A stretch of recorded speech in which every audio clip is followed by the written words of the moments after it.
Nalgonda municipal corporation ఎన్నికల ఓట్ల లెక్కింపు ప్రక్రియ ప్రశాంతంగా ముగిసింది. తొలుత పోస్టల్ బ్యాలెట్ల ఓట్ల లెక్కింపు చేపట్టగా వీటిలో కాంగ్రెస్ పార్టీ అభ్యర్థులు ఆధిక్యత కనబరిచారు. నల్గొండ మున్సిపల్ కార్పొరేషన్ ఫలితాలు. నల్గొండ మున్సిపల్ కార్పొరేషన్లోని 48 డివిజన్లలో ఓట్ల లెక్కింపు ప్రక్రియ శుక్రవారం ఉదయం 8 గంటలకు నల్గొండ పట్టణం హైదరాబాద్ రోడ్లోని పాలిటెక్నిక్ కళాశాల సమీపంలో ఉన్న స్టేట్ వేర్ హౌసింగ్ కార్పొరేషన్ గోదాములో ప్రారంభమైంది. మొత్తం 48 డివిజన్లకు సంబంధించి 56 టేబుల్స్ ఏర్పాటు చేశారు. అన్ని డివిజన్ల ఓట్ల లెక్కింపు ప్రక్రియను ఏకకాలంలో చేపట్టారు. తొలుత పోలైన 797 పోస్టల్ బ్యాలెట్ ఓట్ల లెక్కింపును పూర్తి చేశారు. అనంతరం బ్యాలెట్ బాక్సులను విప్పి బ్యాలెట్ పత్రాలను 25 చొప్పున బండిల్స్గా కట్టే ప్రక్రియ జరిగింది. ఇది సుమారు 2 గంటల పాటు కొనసాగింది.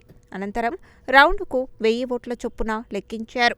మధ్యాహ్నం 12 గంటల 30 నిమిషాల నుండి ఫలితాల సరళి వెలువడింది. సాయంత్రం 4 గంటల వరకు అన్ని డివిజన్ల ఫలితాలు వెలువడ్డాయి. నల్గొండ జిల్లా కలెక్టర్ చంద్రశేఖర్ కౌంటింగ్ కేంద్రాన్ని సందర్శించి కౌంటింగ్ జరుగుతున్న తీరుతెన్నులను పరిశీలించారు.